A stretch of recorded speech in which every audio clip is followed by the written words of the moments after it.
In the tumultuous years following the Civil War, many Americans were struggling to bring enduring change. From the well-intentioned era of Reconstruction and the subsequent fallout of Jim Crow, to the national media attention given to the epidemic of domestic abuse, the close of the 19th century was an era of unprecedented change and the rise of many courageous individuals and organizations willing to become a voice for the voiceless. Out of all these voices arose one determined to speak up for the most vulnerable among us, our animals and children. And in 1877, the American Humane Association was formed.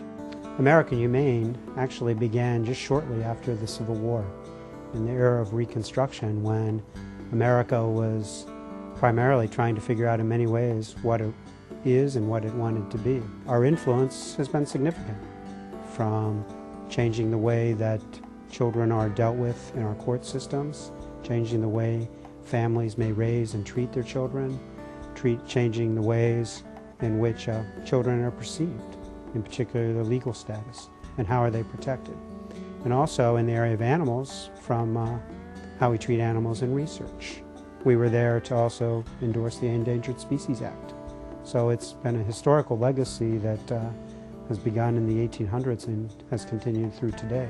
With a multitude of programs that each address issues that can make children and animals vulnerable, American Humane Association has for more than 100 years been focusing every day on how our nation's systems, policies, and practices can be improved to create a more humane and compassionate world. In 1916, recognizing the horrible toll being taken on battlefield horses during World War I, AHA established the American Red Star Animal Relief Program to aid animal soldiers.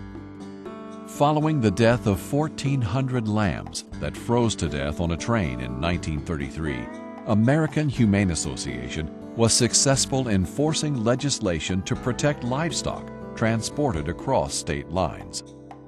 In 1950, AHA issued the first ever standards for our nation's Child Protective Services agencies, clearly defining physical and mental abuse and neglect. And in 1972, the first No Animals Were Harmed end credit appeared on a motion picture, institutionalizing American Humane Association's commitment to protect animal actors. As the nation's voice and only national organization for the protection of children and animals, American Humane Association continually assesses and strategizes to meet new goals in child and animal welfare.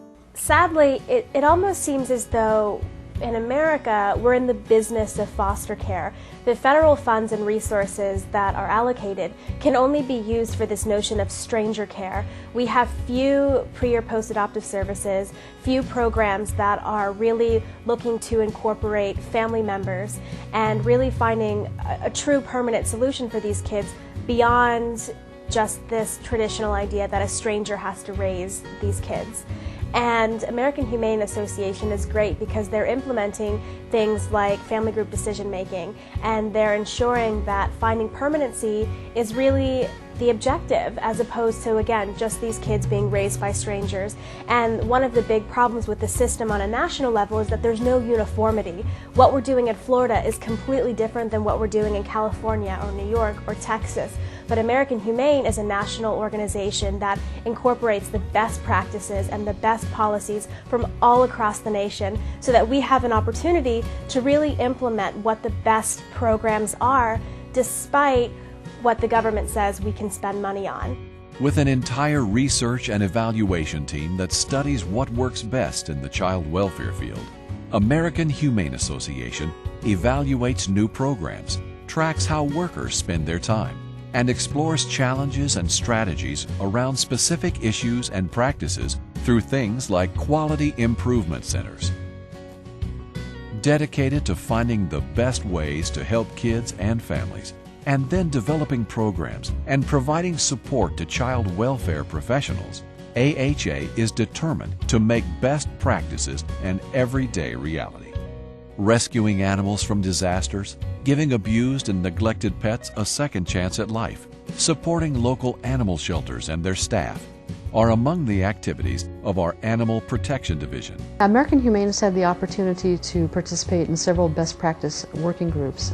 These are working groups that are made up of a variety of experts around the country, from state governments, state agricultural departments, state veterinarians, nonprofit agencies such as our own. And we've had the opportunity to be the lead in many of these best practice working groups that are forming the standards that all of these agencies will use in the future for determining how to keep animals safe, what's the best way to rescue an animal, what's the best way to do emergency sheltering, how do you transport animals during a disaster. And so we've been really pleased to be on the forefront of working on these best practices and putting those together for future use around our country. American Humane's Red Star Animal Emergency Services responded to major incidents and rescued and/or sheltered the animal victims of natural and man-made disasters such as floods, chemical spills, hurricanes, and volcanic eruptions throughout the country. Today, the AHA is also leading the way in understanding human-animal interaction and its role in society. American Humane Association envisions a nation where no child or animal will ever be a victim of willful abuse or neglect, and believes this can be achieved by inspiring people to join them in creating a culture of caring, compassion, and hope. Values as strong and enduring as the legacy of the American Humane Association and ones shared by most of us. American Humane Association has a great opportunity right now. There's a void both in City Hall and the state capitals and in Congress for a mainstream voice on animal welfare and on child welfare protection. And American Humane is that voice. And I think it won't happen in a month or in 2 months, but I think over the course of a year or two you're going to see a presence of American Humane that has an impact and it's respected across the country.